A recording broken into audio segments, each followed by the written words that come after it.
Well, boys, it's that time of year again. A new Call of Duty is dropping, and the open beta is available to play, but only if you pre-order it, because that's the way open betas work for Call of Duty. And I'm here to try it, because if I can play it and give you guys a great look at the game so you can see if you want to buy it or not, we can keep some money, because $70 for Call of Duty every year is kind of getting old. If I can save you some money by suffering through Call of Duty and giving my opinions, then I've done God's work. And that's what we're doing today. By the way, if you haven't subscribed to the channel and turned on all notifications, make sure you guys do that, because YouTube is absolutely suppressing my stuff, and screw them, basically. Let's just screw them over. Let's just get past them. But, you know, so far, this Call of Duty, I don't know how to feel about it. We're going to talk about some of the new changes to it and some of the things that just never will change with Call of Duty and keeps popping up year after year.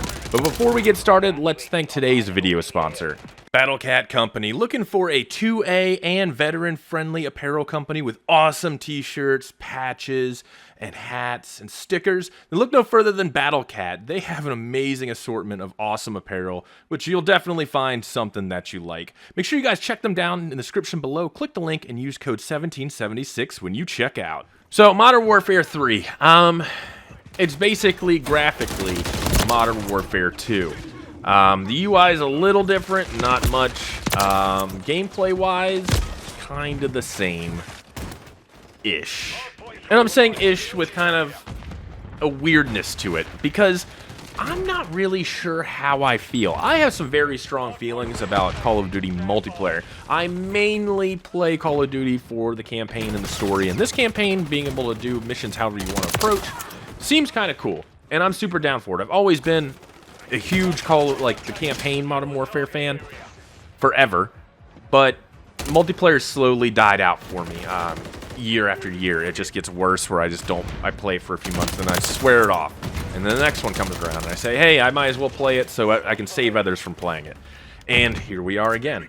But this time, Modern Warfare 3 has tried to do something that I feel to bring back the old players. They've redone pretty much all the old maps. You got favela, high rises in there. There's just tons of old Modern Warfare 2 maps showing up in this game to kind of bring back the old players, and it colored me intrigued. I got a little intrigued by it, but did it make a difference to my gameplay or feel to it? No, absolutely not. It was just kind of more of an annoyance than anything else. It made me want to go back and play the old maps from like COD 4 and Modern Warfare 2. Wanted to make me go back and play those games, not this one. The gunplay in this, it's actually improved a bit. I feel like from Modern Warfare 2, the last installment, to now Modern Warfare 3, I like the gunplay a little more. You know, but then we get into the aim assist problem. We're going to cover later in the video, for sure. They've actually added something new to this that I actually kind of enjoy. Instead of perks, you're getting pieces of gear. So your gloves will the glove you pick will handle things like scavenger or sleight of hand. Your shoes will do stuff like, you know, muffle footsteps or, you know, different things to it. Your chest rig has different aspects to it. So instead of the perks, you get a visual representation of what perk you're running. And, you know, I have been trying to look at it, but these gunfights are so damn fast. I want to see if you're able to even look at an enemy and know what perks he's running based off of the gear he's wearing, which would be actually pretty dope. Not gonna lie, pretty dope. I would like that idea. You also get to choose your class based off of the body armor that you wear, and then whatever perk you have adds a piece of gear to it, to your character. Now, of course, is this going to be a visual representation? Probably not, because we all know Call of Duty makes their money on selling shitty skins each season, and everyone buys them because they're all crack addicts or something like that. I don't know. It's just people who have a gambling problem that swore off gambling, and then they just ended up spending money on every pack that comes for Call of Duty, which is ridiculous. But I kind of like the idea of perks being a visual representation of gear. It's a pretty cool idea. They also added some new stuff like a drone that you can actually throw with explosives, and wherever you kind of point it, it'll fly to and explode. They also added a module that captures points. So it's kind of like a tactical piece of equipment that you carry instead of your ammo to resupply. You can throw it down on a point, and it will auto-capture very slowly the point. Pretty cool objective-based item. It's weird to see something that's, you know, focused on objectives here in Call of Duty, but here we are. It's pretty cool. They also have some stuff like a sound, this machine you put down that blocks out, that does a sound wave that can turn a whole lane off. There's some pretty cool items that they add in this game. The guns are kind of like, the normal, oh, we're doing Lockman. You know, you have your gunsmith from last Call of Duty, but you know, nothing really sticking out other than the perks and some of the new items so far. It just seems like the same old Call of Duty. Everyone's talking about the movement. Yeah, the movement feels a little more fluid. It feels slidey, but honestly, dude, I grew up in the day and age of the original Call of Duty on PC only. There was none of this sliding shit, you know. We didn't get sliding till like, what? It was probably after Black Ops or something like that, you know. It's so, to me, it doesn't matter. Like, it's never how I grew up. But the younger generation, all these young kids, that's how they grew up on Call of Duty, and that's how they want to play it. So then into my biggest gripe with Call of Duty, and that is the aim assist. The aim assist is still super strong.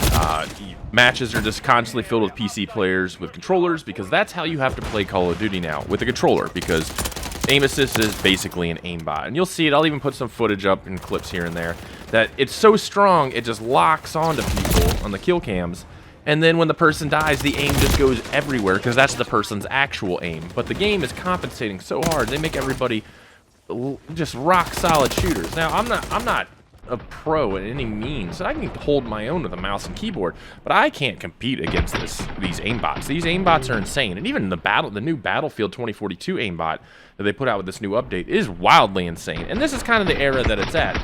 I'm almost done with like multiplayer games that are crossplay, because as a mouse and keyboard, I can't compete. And then, of course, you're going to get somebody in the comments, oh, mouse and keyboard's so much easier to use, it's easier to aim. Then why aren't you using it? Every console can use a mouse and keyboard. There's no excuse. If it's easier and better, why isn't everybody using it? The developers even said themselves that controller players are better because of the aim assist overall than the best mouse and keyboard players. And they even put stats up before to show that. It's just a never-ending struggle with me, you know, because at the end of the day, I'm going to get Call of Duty because of the campaign. I'm going to play the multiplayer and cover it because it shows you guys what it's about, so maybe you can save your money. But once I get my money's worth and once I've reached my limit, I'm done with it. Like, it's not something I'll stick with multiplayer-wise. There's a ton of other shooters available to me on PC, but it's not what it once was. And with the aim assist, it just doesn't make it a level playing field, and I don't think it's entirely fair at all, which it just kind of strikes me down and takes the will to play out for me. But I will say this, though. Overall, compared to the last Modern Warfare 2 that was just released last year, I do feel like the gameplay itself is an overall improvement. While minor and minuscule, I do notice some gameplay improvements. Now, you know, of course, one of the big things that I kind of drew me, especially the last one, was the ground war, the big, large battlefields. I really did enjoy those. I enjoy ground war. It's kind of Battlefield-esque in a small way, and since we've been all disappointed with Battlefield lately, it's been kind of fun to play. I do feel like this one, minus, you know, I think I might last a little longer playing this one than I do any of the other Call of Duties with the aim assist. I'm sure once people figure out all the crazy aim assist settings, I'm gonna get stone cold rocked continuously and be like, yeah, fuck this game. But at the same time, like, I do feel it's a slight improvement. But I feel they keep trying to, they post it year after year. They keep trying to catch the lightning in the bottle that was COD 4 and Modern Warfare 2. Those games were absolutely the pinnacle of Call of Duty. And they keep trying to catch this lightning in the bottle, and they can't quite do it because they need to monetize. They need to appeal to the newer generation of Call of Duty people while trying to get the, you know, make the old generation like us happy.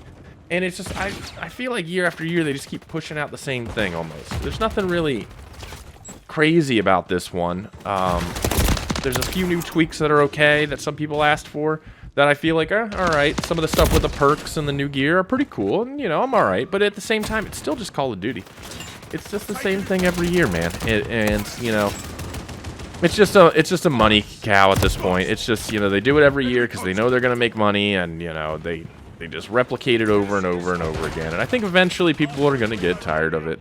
But I don't think it's this year. I think this year everyone's going to buy it. But I want to know what you guys think of this new Modern Warfare 3 beta. Let me know if you like it, if you're going to get it, if you're going to wait to see what the campaign looks like. I want to know what you guys think down in the comments below.